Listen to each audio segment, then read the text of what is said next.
welcome back to the Compliance Kitchen.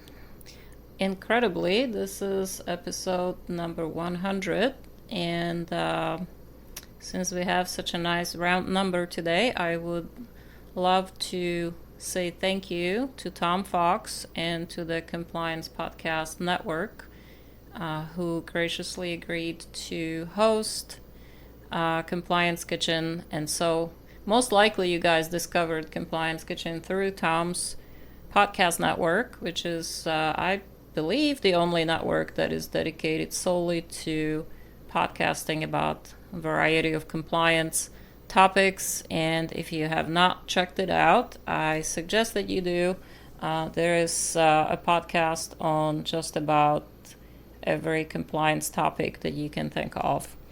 And of course, new contributions come in daily. So I personally love to stop by and listen in on Tom's podcasts, and of course, him talking with his many distinguished compliance guests.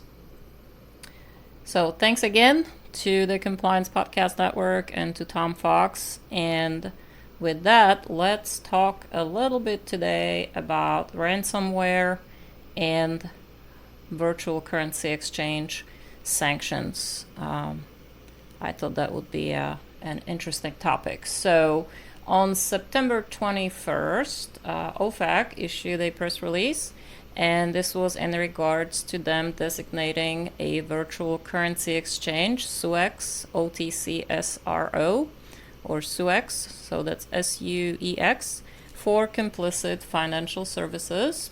OFAC tells us that SUEX was sanctioned for its part in facilitating financial transactions for ransomware actors. According to the release, SUEX has facilitated transactions involving illicit proceeds from at least 8 ransomware variants. Analysis of known SUEX transactions shows that over 40% of its known transaction history is associated with illicit actors.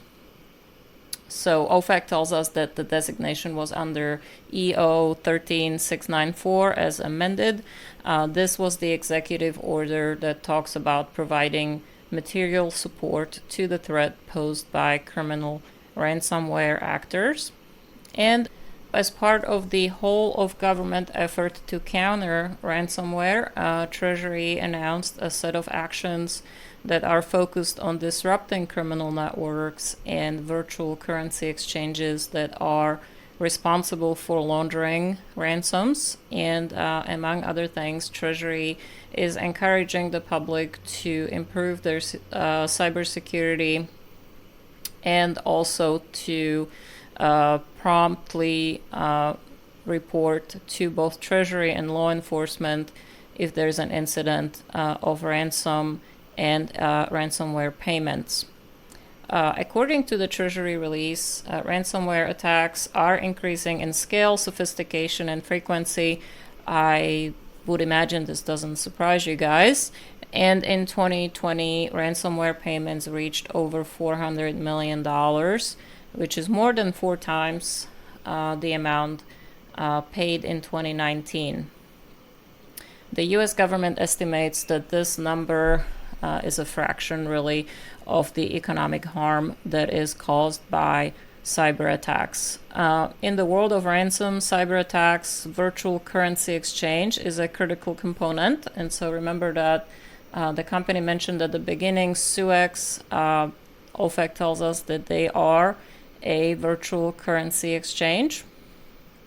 And so virtual currency exchange is important because that is a potential vehicle for facilitating ransom payments and then also for laundering them. So in this regard, the Financial Crimes Enforcement Network, or FinCEN, published a guidance regarding the application of Bank Secrecy Act rules in this area. That was in 2013 and then 2019, and they took enforcement actions against non-compliant virtual currency money transmitters facilitating ransomware payments.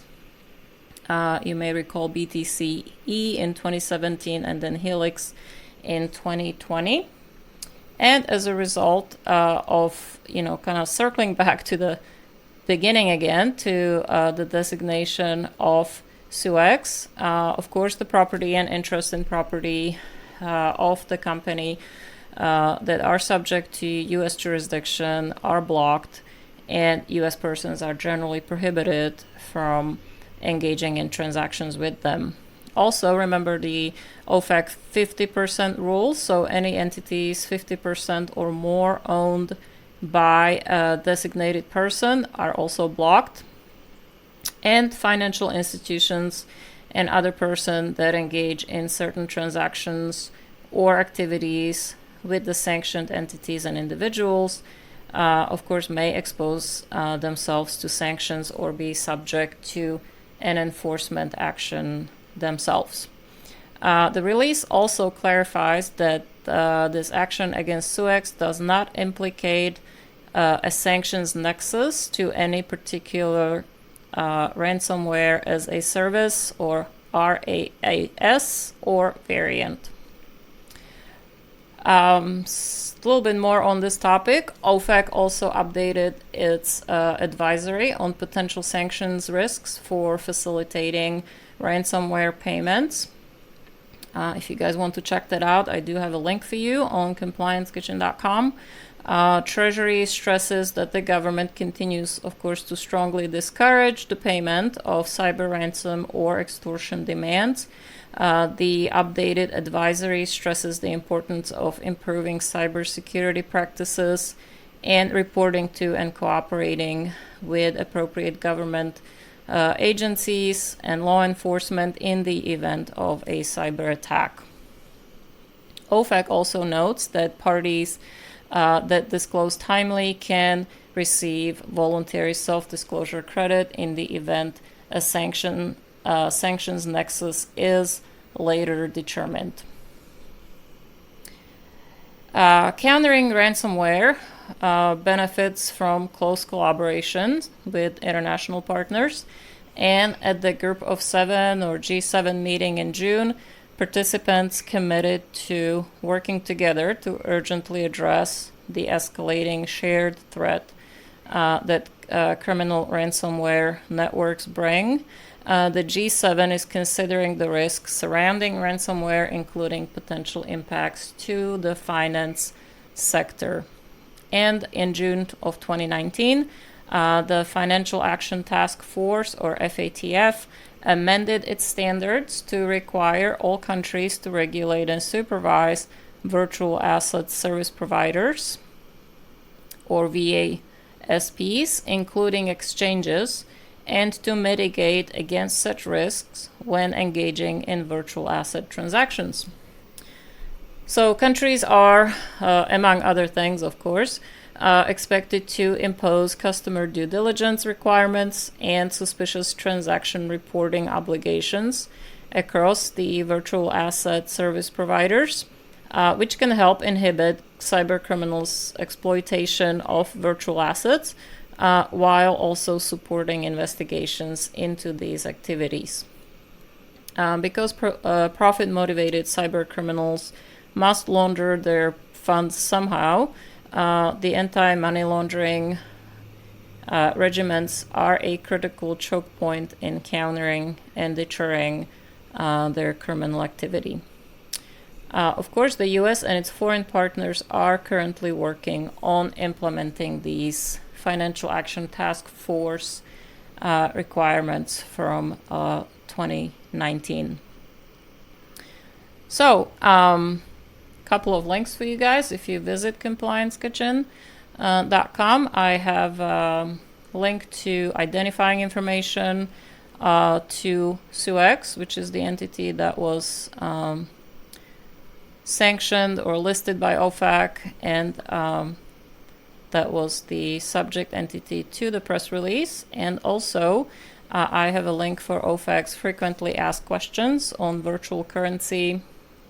And also, there's a one-stop source for individuals and organizations to reduce their risk of ransomware attacks, and that is at stopransomware.gov. And of course, I have that link on compliancekitchen.com if you guys want to check out that resource.